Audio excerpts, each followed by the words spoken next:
हे friends, welcome. कैसे हैं आप सब? आशा है आप सभी स्वस्थ होंगे। आज की रीडिंग में हम चेक कर रहे हैं कि आखिर आप लोगों का इंतज़ार कब ख़त्म होगा। रीडिंग टाइमलेस है, जब भी देखेंगे तभी रेजोनेट करेगी, बट स्टिल जनरल है, कलेक्टिव है, सभी साइंस के लिए है, सभी जेंडर्स, सभी रिलीजियंस, सभी कास्ट के लोग, सभी ह्यूमंस इस रीडिंग को ओपनली चेक कर सकते हैं। ओपन माइंड के साथ ही चेक कीजिए, ज़रूरी नहीं है सभी से पूरी रेजोनेट करे। जितनी आपसे रेजोनेट करे फ्रेंड्स, उतनी रख लीजिए एंड बचे हुई को जाने दीजिए। So without much further ado let's get started, but before it proper energy exchange करने के लिए वीडियो को लाइक करें एंड अपने पर्सन को, अपने कनेक्शन को विजुअलाइज करें। तो देखते हैं इस वेल शफल डेक में क्या आता है, आपके पर्सन की करंट फीलिंग्स क्या हैं। सबसे पहले हम वो चेक कर रहे हैं। फर्स्ट कार्ड आया है हमारा 8 ऑफ पेंटिकल्स, देन आया है द लवर्स,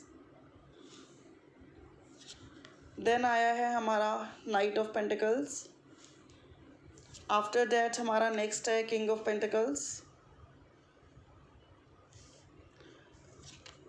नेक्स्ट है हमारा 3 ऑफ सोर्ड्स, नेक्स्ट है हमारा पेज ऑफ कप्स, देन है हमारा जस्टिस, आफ्टर डैट है हमारा the wheel of fortune, then है हमारा temperance and 5 of wands. Okay, let me explain you. अगर मैं इम्पॉर्टेंट नंबर्स की बात करूं तो 8, 17, 25, 6, 15, 24, 4, 22, 13, 31, 3, 12, 21, 30, 2, 11, 29, 20, 1, 19, 28, 10, 5, 14, 23। ये नंबर्स, ये डेट्स आपके लिए या आपके पर्सन के लिए इम्पॉर्टेंट हो सकती हैं।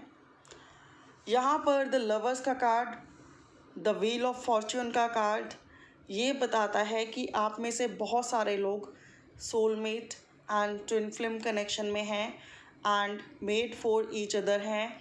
आप दोनों को एक होना ही है। मैं यहाँ पे ये भी फील कर पा रही हूँ पेज ऑफ कप्स के कार्ड से कि आप में से बहुत सारे लोगों का कनेक्शन ऑनलाइन शुरू हुआ था। ऑनलाइन आप एक दूसरे से कनेक्ट हुए थे। इस कनेक्शन में स्टार्टिंग में कार्ड है 8 ऑफ पेंटिकल्स का। आपके पर्सन ने बहुत एफर्ट्स लगाए थे और शायद इस कनेक्शन की शुरुआत भी उन्होंने की थी। उन्होंने सबसे पहले अपना प्यार भरा प्रपोज़ल आपको सेंड किया था। देन द लवर्स कार्ड है, डेफिनेटली आप दोनों की म्यूचुअल अंडरस्टैंडिंग से, आप दोनों के म्यूचुअल लव से, आप दोनों ही एक दूसरे को अनकंडीशनल लव करने लगे एंड इस रिश्ते की शुरुआत हो गई। आप दोनों एक दूसरे की कंपनी को बहुत इन्जॉय कर रहे थे, बहुत हैप्पी रह रहे थे एंड आफ्टर डैट मैं देख पा रही हूँ जस्टिस का कार्ड है। या तो आप लोगों की वेडिंग हो गई, आप में से कुछ लोगों की, और या फिर आप में से कुछ लोगों की वेडिंग के टाइम पे नाइट ऑफ पेंटिकल्स का कार्ड है, सेपरेशन हो गया क्योंकि आपके पर्सन एक्शन और स्टैंड आपके लिए नहीं ले पाए। कुछ लोगों की वेडिंग हुई है और कुछ लोगों की वेडिंग नहीं हो पाई क्योंकि आपके पर्सन उस टाइम आपके लिए स्टैंड नहीं ले पाए, स्टक रह गए। क्यों स्टक रह गए? यहाँ पर है 5 ऑफ वैंड्स। उनकी फैमिली की वजह से, क्योंकि उनकी फैमिली इस कनेक्शन के खिलाफ थी। ये भी पॉसिबिलिटी है कि उन्होंने आपके ओवर किसी और को चूज़ कर भी लिया हो और किसी और से उनकी वेडिंग हो गई हो, या फिर उनको रिश्ते दिखाए जा रहे हैं जिसकी वजह से आप बहुत ज़्यादा डिस्टर्ब हैं। और अगर आप लोगों की वेडिंग भी हुई है तो भी मैं आपको बता दूं कि आपके पर्सन अपनी फैमिली की बहुत सुनने लगे।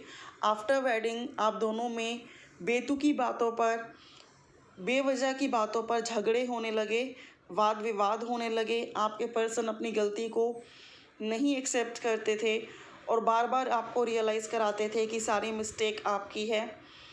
एंड कहीं ना कहीं मैं देख पा रही हूँ उन्होंने आपकी सेल्फ रिस्पेक्ट को बहुत हर्ट किया है और बार बार आपको परेशान किया है। सिनारियो कुछ भी हो, मैं देख पा रही हूँ कि with the card of king of wands कि आपके पर्सन ने औरों की बातें सुनकर, औरों की बातों पर विश्वास कर कर आपको बहुत परेशान किया है, आपको बहुत इग्नोर किया है। वो आपको डेस्टाइन पार्टनर नहीं बना पाए, आपके साथ ये रिश्ता लाइफ लॉन्ग तक नहीं निभा पाए, जिसकी वजह से आप बहुत ज़्यादा डिस्टर्ब हुए हैं, हर्ट हुए हैं, आपका हार्ट टूटा है और टूट कर टुकड़े टुकड़े हो गया है। आप दोनों में बहुत झगड़े हुए हैं, बहुत ज़्यादा परेशानियां हुई हैं, आप दोनों की फैमिलीज़ में भी हो सकता है डिस्प्यूट्स हुए हों, लेकिन उन डिस्प्यूट्स का कुछ रिजल्ट्स नहीं निकले। मैं ये भी देख पा रही हूँ कि ऐसा नहीं है कि अगर इस कनेक्शन में आपको इतना पेन मिला है तो आप मूव ऑन कर गए हैं, नॉट लाइक दिस। टेम्परेंस का कार्ड बताता है कि आज भी आप इस कनेक्शन की हीलिंग करा रहे हैं, हीलिंग कर रहे हैं, पॉजिटिव वाइब्रेशन सेंड कर रहे हैं और कहीं ना कहीं जस्टिस की मनोकामना कर रहे हैं कि अब आपके साथ जस्टिस हो, आपके साथ न्याय हो, एवरीथिंग आप दोनों के बीच में वेल सेटल्ड हो एंड इस कनेक्शन में आप दोनों पूरी लाइफ एक दूसरे के साथ बिता पाएँ, गुजार पाएँ। लेकिन आपके पर्सन जो हैं आपकी तरफ फोकस नहीं कर रहे हैं, आपकी तरफ अटेंशन नहीं दे रहे हैं। थर्ड पार्टी सिचुएशन की वजह से आपका रिश्ता टोटली डिस्टर्ब हो चुका है और थर्ड पार्टी सिचुएशन है उनकी फैमिली, या कुछ लोगों के लिए आपकी फैमिली भी हो सकती है। अब मैं आपके पर्सन की करंट फीलिंग्स की बात करूं तो आपके पर्सन इस कनेक्शन में एफर्ट्स डालना चाहते हैं, आपको अगेन प्यार भरा प्रपोजल सेंड करना चाहते हैं। आप दोनों के बीच में जो सेपरेशन चल रहा है इससे उन्हें समझ में आ चुका है कि वो आपसे बहुत लव करते हैं और आपके बिना उनकी लाइफ में कुछ भी अच्छा नहीं हो सकता। अगर आप दोनों साथ हैं तो आप दोनों बड़ी से बड़ी मुश्किल का सामना कर लेंगे और अगर आप दोनों साथ नहीं हैं तो वो लाइफ में कुछ भी सही से हैंडल नहीं कर सकते। आपके पर्सन इस कनेक्शन में जस्टिस चाहते हैं आपको देना, आपके साथ इंसाफ करना चाहते हैं। वो समझ चुके हैं कि औरों की वजह से उन्होंने आपके लिए स्टैंड नहीं लिया या फिर औरों की वजह से उन्होंने आपसे सेपरेशन ले लिया, जिसकी वजह से आप काफ़ी ज़्यादा हर्ट हुए हो। तो वो समझ चुके हैं कि उन्होंने आपका दिल तोड़ा है, लेकिन कहीं ना कहीं अब वो ये मान चुके हैं कि आप उनके डेस्टाइन पार्टनर हो और आप ही के साथ वो पूरी लाइफ स्पेंड कर सकते हैं, किसी और के साथ नहीं। मैं ये भी देख पा रही हूँ कि वो आपको इग्नोर करने का दिखावा तो कर रहे हैं, लेकिन इक्वली आपको स्टॉक कर रहे हैं और आपके बारे में जानने की कोशिश कर रहे हैं, आपकी फ़िक्र है उनको।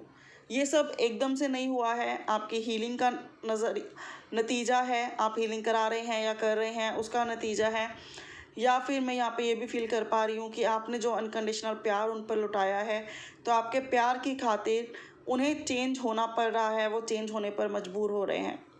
मैं ये भी देख पा रही हूँ कि दिल उनका भी टूटा है, हो सकता है तब उतना ना टूटा हो जब उन्होंने सेपरेशन लिया हो, क्योंकि तब उनकी ईगो, उनका एटीट्यूड बहुत हाई था, लेकिन अब वो बहुत ज़्यादा हार्ट ब्रोकन फील कर रहे हैं और डेफिनेटली सारे डिस्प्यूट को सोल्व करके रिकन्सिलेशन चाहते हैं एंड इस कनेक्शन में रीयूनियन चाहते हैं। अब मैं चेक कर रही हूँ उनका नेक्स्ट मूव क्या हो सकता है एंड कब तक हो सकता है। नेक्स्ट मूव में डेफिनेटली आपके पर्सन नेक्स्ट 7 डेज़ में आपको अप्रोच कर सकते हैं, आपको अप्रोच करके अपने दिल की बात कह सकते हैं, अपने फैमिलीज़ को मनाकर आपके साथ रीयूनियन कर सकते हैं, आपको मैरिज का प्रपोजल सेंड कर सकते हैं एंड जो भी उनसे गलतियां हुई हैं उन गलतियों के लिए सॉरी बोलकर इस कनेक्शन की एक नई शुरुआत कर सकते हैं। आप दोनों की वेडिंग या रीयूनियन नेक्स्ट 10 मंथ्स में होता हुआ दिखाई देता है जब भी आप ये रीडिंग देख रहे हैं उसके, क्योंकि ये टाइमलेस रीडिंग है तो जब भी देखेंगे रेजोनेट करेगी।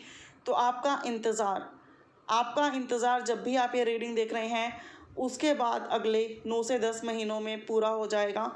आपका आपके पर्सन के साथ रीयूनियन और आपका आपके पर्सन के साथ वेडिंग हो जाएगी। सो अब हम ओशो ज़ेन से चेक करते हैं कि मीनवाइल आपको क्या करना चाहिए, आपके लिए क्या गाइडेंस है। तो चेक कर रहे हैं आपके लिए क्या गाइडेंस है। ओम साई राम।